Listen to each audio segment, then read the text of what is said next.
Welcome to the Six Figure Personal Stylist Podcast, the ultimate no BS business podcast for ambitious personal stylists ready to build a six-figure and beyond personal styling business. You won't hear the typical snooze fest business advice that most personal stylists get told all of the time. Nope, instead, I'll be sharing business building strategies that will help you create a killer personal brand, a cult following of loyal personal styling clients, and make a ton of cash while creating lasting style transformations for your clients. I'm Nicole Achi, your host and a former personal stylist of 14 years who built a lucrative styling business in 3 major cities, but only after spending years trying to crack the six-figure styling business code without burning out. And now I'm here to tell you how to do exactly the same. Let's get into it. Welcome to a fresh episode of the podcast. Today, we're going to be diving into a topic that so many stylists, creative entrepreneurs, and just creative people in general deal with when they are business owners. And that is how to handle the flood of new ideas in your business and make the best decision with your creative urges, your impulses, your decision making so that your business can stay profitable, but you can continue to be excited about what you do. See, the best businesses are often boring and super predictable, which is something that I know I struggled with a lot and a lot of my clients do. If you're neurodivergent, you have ADHD, or you're just a creative person in general, you get lit up and you get a lot of energy from new ideas and from inspiration. And so it can be really hard to channel that, especially if we don't have a really solid business foundation and kind of understand our business. It's really hard to channel that in a way where we get to do both, enjoy the creative energy that comes with, new and interesting ideas or plans for our business, and also stay profitable. The thing is, not all ideas are created equal, especially when you're running a business. Over the past year, I have really been forced to distinguish between what's a good idea, what's a bad idea, and ideas that just won't make any difference, but they will keep me very busy and eventually pretty tired, because the ratio of running the business as it is, trying to implement the new idea, and then living my life and enjoying my life has not been as much as I want at certain points because of the growth of the business. So I've really had to realize that if I want a business, first and foremost, that feels good to, work in, but also feels good for me to have a life outside of, then I have to be very strict about what ideas I entertain in my business. And learning to decipher which ideas to pursue that will make my business stronger and more profitable, and which will make me, have to put in more time, more effort. It won't give me the biggest return on my time or even my financial investment, has been something that's been super helpful. And I'd really love to help you figure out how to do that as well, because you can really start to trust yourself in your business when you get this skill down. And I get it. As creative entrepreneurs, as personal stylists, we love a fresh canvas. The excitement of a new idea can be really intoxicating, and it can be hard to walk away from things, especially if we feel, drawn to them and we think, we haven't been maybe feeling as excited in our business as we could be. So today I'm going to guide you through a process that I use and I help my clients use to make better decisions. Some of my clients might not know that I'm doing this with them because I'm coaching them. I'm not like, no, we're going to do a framework. But that's one of the reasons why I do a group program, because people can then understand oh, what you're telling me is not just about me. It's a framework that I can extrapolate from and apply again and again. And that's what I want to do here. Okay, but before we get into the actual framework, we do have to talk about excitement and just that full speed ahead energy that can go into a new idea. And I just want to give you this really small little distinction about excitement in our business, because sometimes we get excited to go towards something in our business, a new idea, a fresh service, a new niche. And it's not that it's necessarily a bad idea. It's that we have a whole bunch of other things pre-existing in our business that aren't working. And so the excitement that we have about this new thing and this new possibility in our business is only fleeting, because what ideas don't come with is a user manual. That is and now you will have to do 19 other things in your business to make this a reality. You will have to know how to market it well. You will have to know why it's different from other things on your sales menu. You will have to learn how to sell it in a sales call. You will have to understand where that pricing fits in the scheme of your business. You will have to have onboarding and offboarding. I mean, you may not have these things, but these are the things that would make that idea come to life in a way that would give you more profit for your business, except if you don't know how to do those things. You already aren't selling the things that already exist, and you don't know how to talk to your audience or how this new service fits in with your audience's wants, needs, and where it fits into how you talk about styling in general and the whole ecosystem of your services. So we get really attached and excited by an idea, but we often forget that the reason why it's exciting is because we don't have to do the work to execute it yet. And so that's one thing I do just want to kind of mention here is that you want to go towards things in your business that feel expansive, right? But they don't feel expansive at the cost of abandoning other things that aren't working. There's definitely a time and a place, and probably more of your time is in a successful business is going to be spent towards troubleshooting things and really just learning like what comes next in a business. I have very strong feelings that income generating tasks always come first and client delivery comes first. Everything else, lots of other stuff, it's just not essential. And I have purposely run my business as a styling consultancy in a way that shows you guys that. Because there's always going to be a to-do list of stuff you have to do. Always. And that doesn't mean you never get to do new fun things.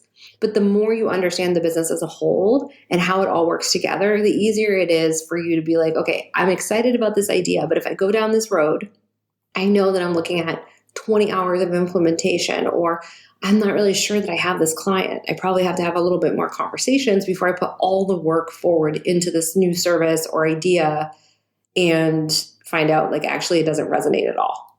And so a lot of understanding how to figure out what ideas are good and what ideas are not is about allowing yourself to feel excited, allowing yourself to, even if you want to sit down and journal or dream about it or whatever, but not going into full-on action mode and taking time away from the business as a whole, especially if it means that we're running away from something that we really do need to work through, because it just feels so good to have a new idea. It doesn't feel so good to figure out why people are ghosting you in your virtual styling process. And it turns out it's because you don't even know. You just know that you keep signing people and they keep ghosting you, or you have a sense that your services are not as good as they could be, but some people say they are good. Like if you have a client experience problem, you'll bring that with you. If you have a marketing problem, you'll bring that with you into the new idea. If you struggle to connect with your ideal client, or if you refuse to go deeper with that niche or to even have a niche, creating a new thing in your business isn't going to fix it. A new partnership isn't going to save you if you don't market all the time. And so we're going to talk through the order of, risks you can take in your business. And I'm going to explain to you why certain things are higher risk than others. Risk was just the best word that I could find after sitting with the thesaurus to give you a sense of like risking to your time, risking to your profit, risking to like the overall health of the business. And no one thing you do in your business is going to destroy it. What will happen though, is if you continue to make decisions and not know how to properly vet those decisions, it will have an impact on one of the most important things in your business. And that is your confidence. Because so many stylists come to me and say like, oh, but I launched this and it didn't work, and I did that and it didn't work. And it's not that it like didn't work. They either don't understand the metrics of success. Like if you have a wait list that only has 20 people on it and you get 2, you beat the industry average and you are successful. But if you've been talking about the same service over and over again for 10 months on social media and no one is signing up, that's a whole different set of problems in your business, right? And so I think, and you're going to look at that very differently. Like if you continue for 10 months to do something that's not working out and you feel bad about it, then you have to question like, why didn't I try to fix it? Or, why did I do a website, or why did I do whatever when I should have been focusing on this? But it's just kind of something critical to consider as we get into the framework here, is that no one thing's going to ruin your business, but no one thing's going to save it either. And so you want to at least be doing and paying attention to the things that will generate the most return on your investment in your time. So the lowest risk thing that you can have new ideas about, you can play around with in your business, is your messaging. And honestly, I wish more stylists played around with their messaging and sidestepped a lot of the perfectionism that they struggle with.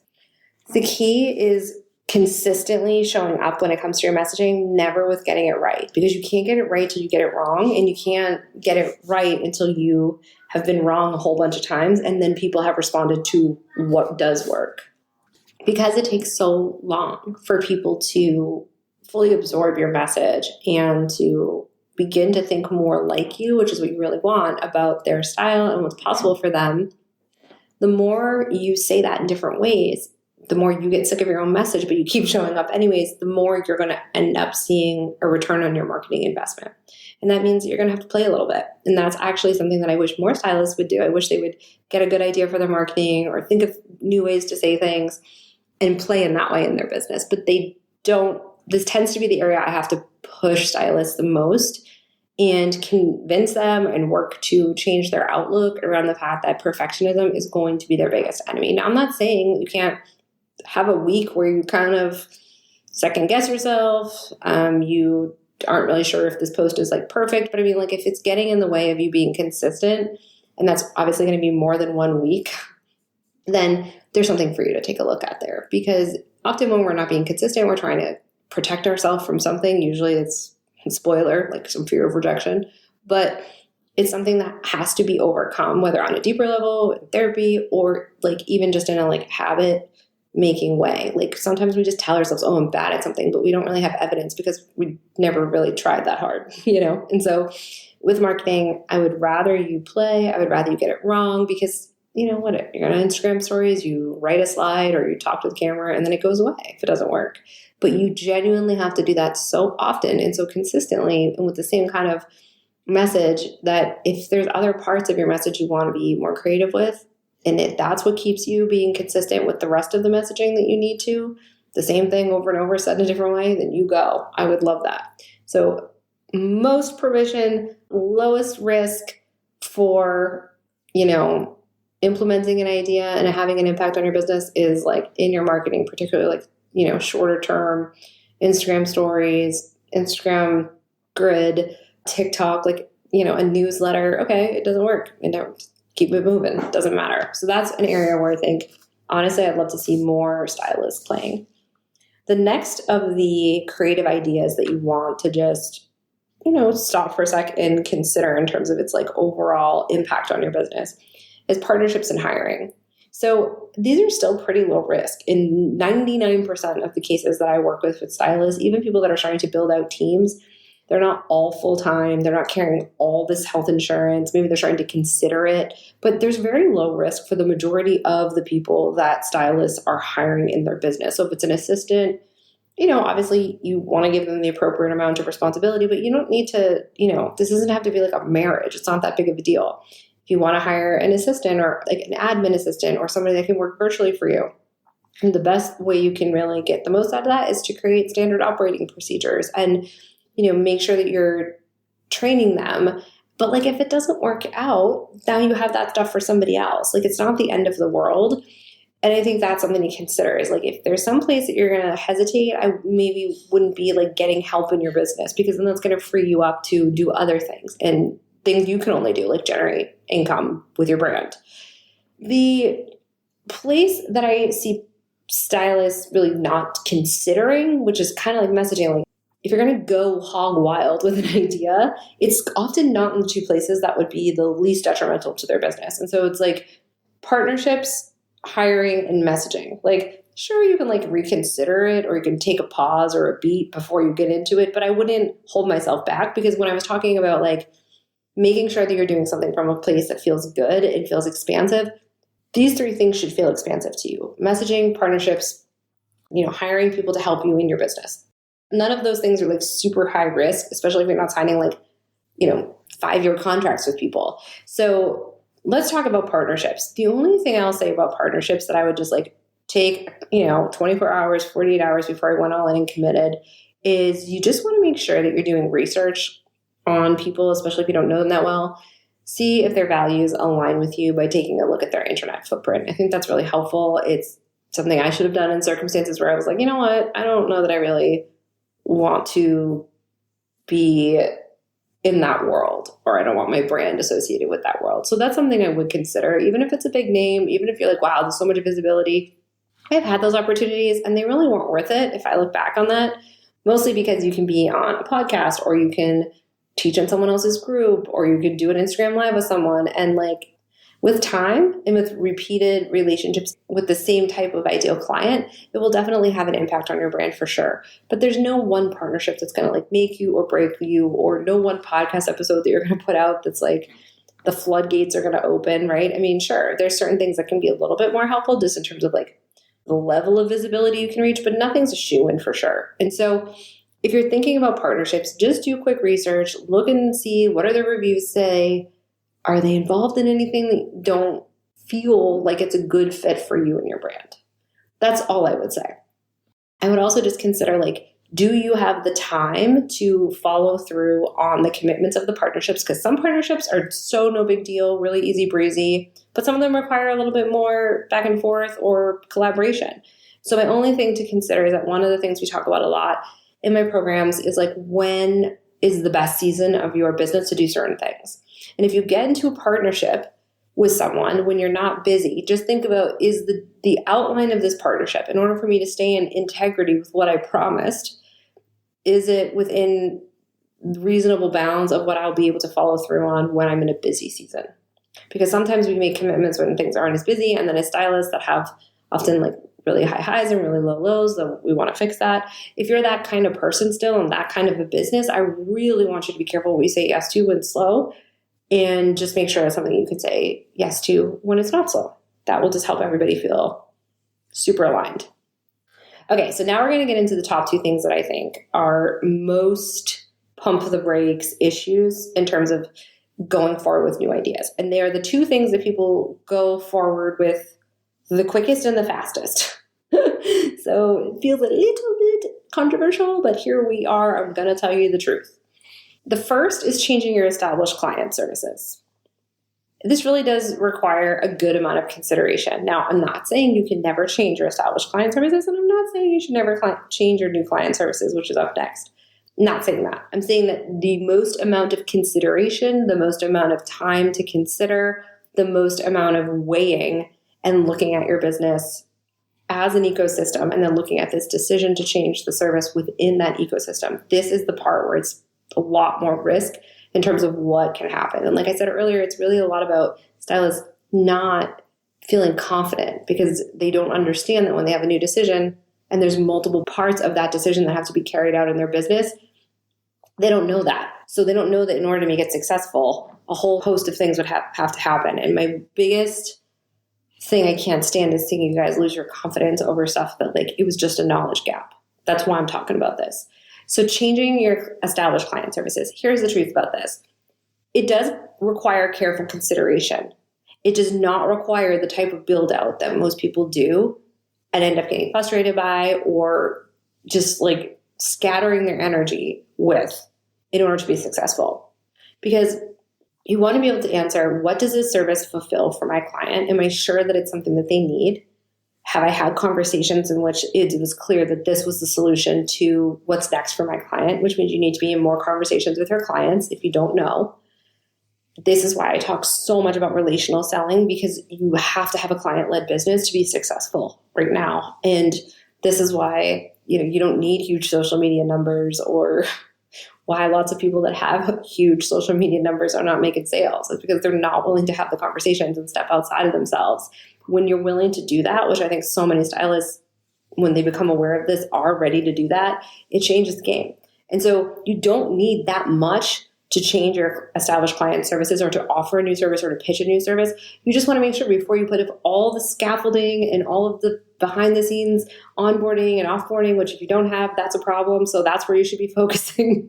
Before you do all that, you just want to make sure you are clear what need this service fulfills. And you want to be sure that this is going to be of interest to the market. That's why you want to talk to your clients. And so when you know that, then it's like, okay, it's worth the time to figure out the marketing, because that's always going to be the most important thing. But you don't have to market that hard to your established clients. Just a couple emails. You can just attach a PDF. You shouldn't be building out huge, sales pages for your established clients stuff. Like, please, that's crazy town. Why? Because 60% of the revenue that most small businesses get is from established clients. There are so many stats. It will always be easier to sell to an established client that had a good experience than a new person fresh off the street that's never worked with you before. You've already started to mold them into the perspective on style, specifically for themselves, that you want them to have to be more aligned with you. A new person off the street has to get over so much stuff to start working with you that a established client already has. So being on the constant new client warpath is costing so many stylists so much easy money. This is why business savvy matters. You're working too hard, most of you. A few conversations and some other strategies can absolutely change your life. Trust me, I know. So you really want to just think twice before you just bust out with all the established client services.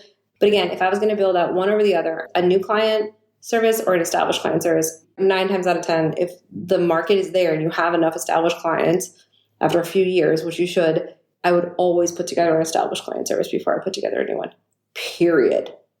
I would be real slow. I am real slow to do this. I have rolled out multiple new offers for established clients inside the styling consultancy because I just know what it costs to get new clients. And while I love getting new clients all the time, that's why I show up here. That's why I have this podcast. That's why I'm in the DMs all day. I also know that to deliver on the service I want to deliver on, I cannot just be creating new services for the fun of it. So always established clients, even statistics show that over new client services. Okay, so let's talk about what to think through with a new client service. Again, it's not that you should never do it, but it really can significantly impact your time, your profit, and your confidence if you do not get this right. And getting it right doesn't mean, people are just lining up in droves. So let's not be super dramatic here. There's not a serious risk.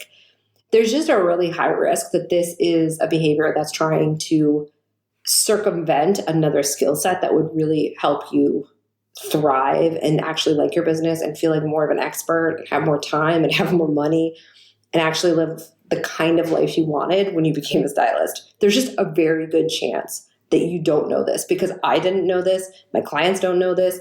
I still having group calls with my clients who are shocked when they hear me talk about this. It's just that getting a new client will be harder. And that's why I want more of your time taken up with learning how to market so that it's so easy for you to get new clients.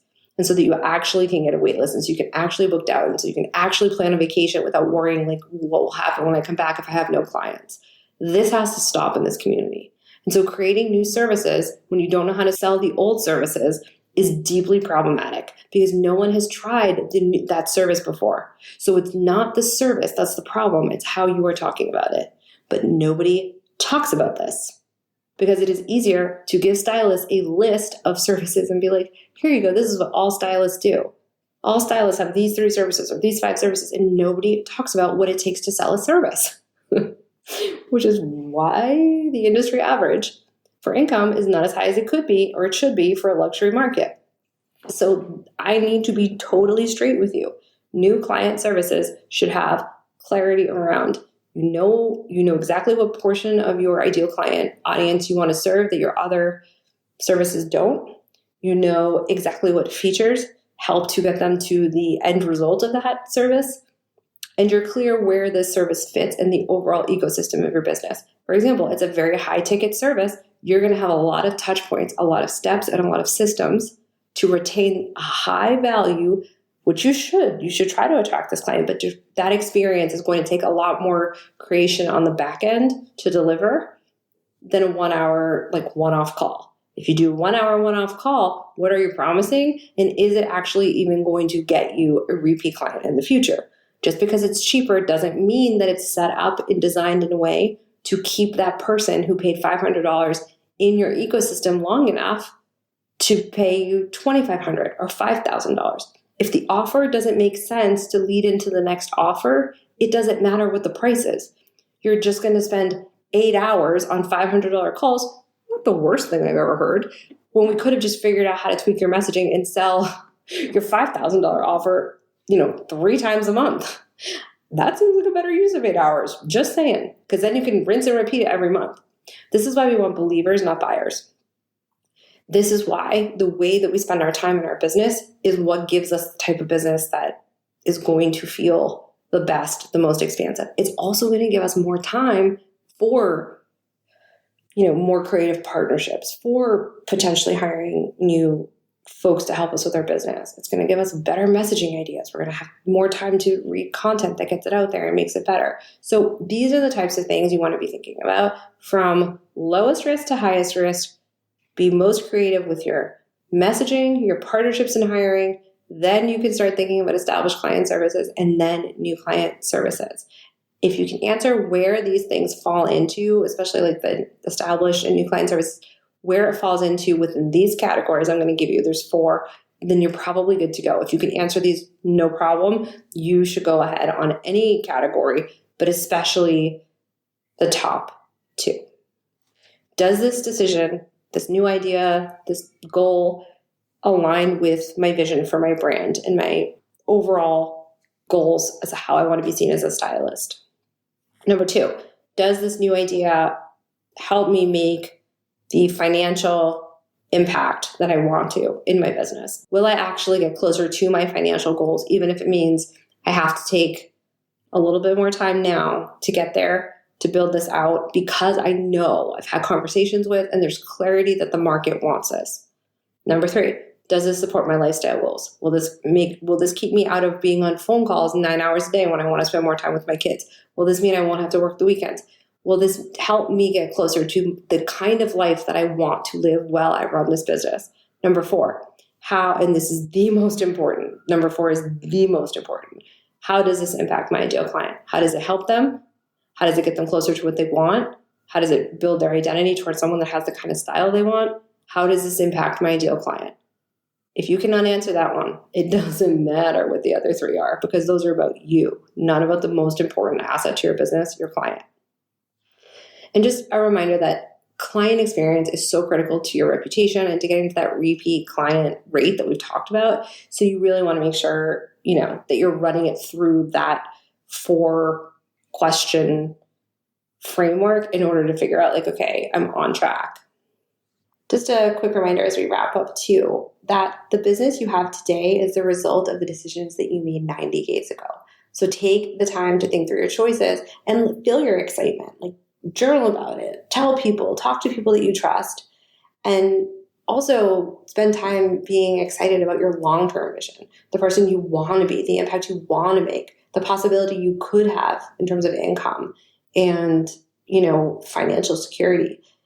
Spend time getting excited about that too, because that will also help you make better decisions in the short term when you are panicked about money, when you aren't sure where your next client's going to come from.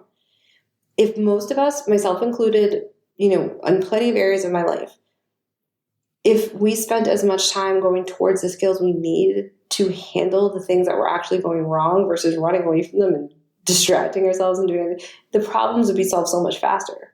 That has been the hardest thing for me to learn in this business. I know how tempting it is to want to go to the next thing, but honestly, our brain tells us it's going to be hard to learn marketing. Dumber people than you have learned how to market their business. Why not you, right? That's how I want you to be using your excitement and your dreaming, not just to switch stuff up and cause drama for no reason in your styling business.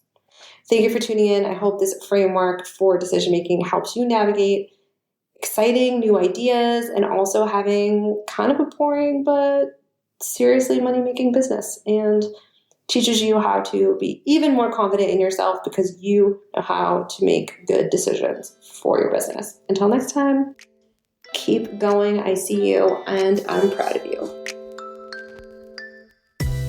Thank you so much for hanging out with me. It turns out that social proof is actually pretty important. So if you could help me out, I'd so appreciate it. If you just had a quick free moment and could leave me a rating or review on the podcast app, that would be killer. And even better, if you wanted to share this episode on Instagram and tag me, that would totally make my day. And it would bring so much more awareness to the podcast and would help other stylists just like you who are looking to build lucrative styling business, because the better each of us does, the better all of us do. Thanks for hanging out with me, and I'll chat with you next time.